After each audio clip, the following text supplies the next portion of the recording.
សញ្ញាសម្គាល់អតីតភាពធរណនស័ក្តិសម្រាប់ថ្នាក់នាយកបាលប្រភេទទី1ផលិតយោងតាមមាត្រាទី23និងឧបសម្ព័ន្ធទី18នៃអនុក្រឹត្យលេខ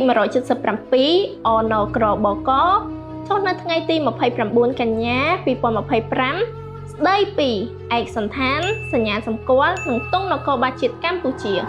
បងអតិថិជនដែលកំពុងរងចាំជាមួយអតីតភាពការងារសម្រាប់ថ្នាក់នាយកបាលខាងប្អូនមានស្តុកទាំង3តែម្ដងហើយធានាជូនបងនៅផលិតត្រឹមត្រូវតាមអនុក្រឹត្យរបស់ក្រសួងគឺមានរូបរាងជស័យពណ៌ប្រាក់ដែលត្រដោយកម្រគួរស្រូវម្ខាងមានគ្រាប់ស្រូវ16គ្រាប់ហើយមានរូបក្បាច់កន្ទុយហង្សអមសងខាងពណ៌មាសមានបណ្ដោយ60មីលីម៉ែត្រនិងទទឹង30មីលីម៉ែត្រសញ្ញាសម្គាល់អតីតភាពធរណនស័ក្តិរយៈពេលចាប់ពី8ឆ្នាំឡើងមានរូបក្បាច់កន្ទុយហង្សនៅទាំងសងខាងម្ខាងមានចំនួន5សន្លឹកសញ្ញាសម្គាល់អតីតភាពធរណនស័ក្តិរយៈពេលចាប់ពី4ឆ្នាំដល់8ឆ្នាំមានរូបក្បាច់កន្ទុយហង្សនៅទាំងសងខាងម្ខាងមានចំនួន3សន្លឹកសញ្ញាសម្គាល់អតីតភាពធរណនស័ក្តិរយៈពេលក្រោម4ឆ្នាំមានរូបក្បាច់កន្ទុយហង្សនៅទាំងសងខាង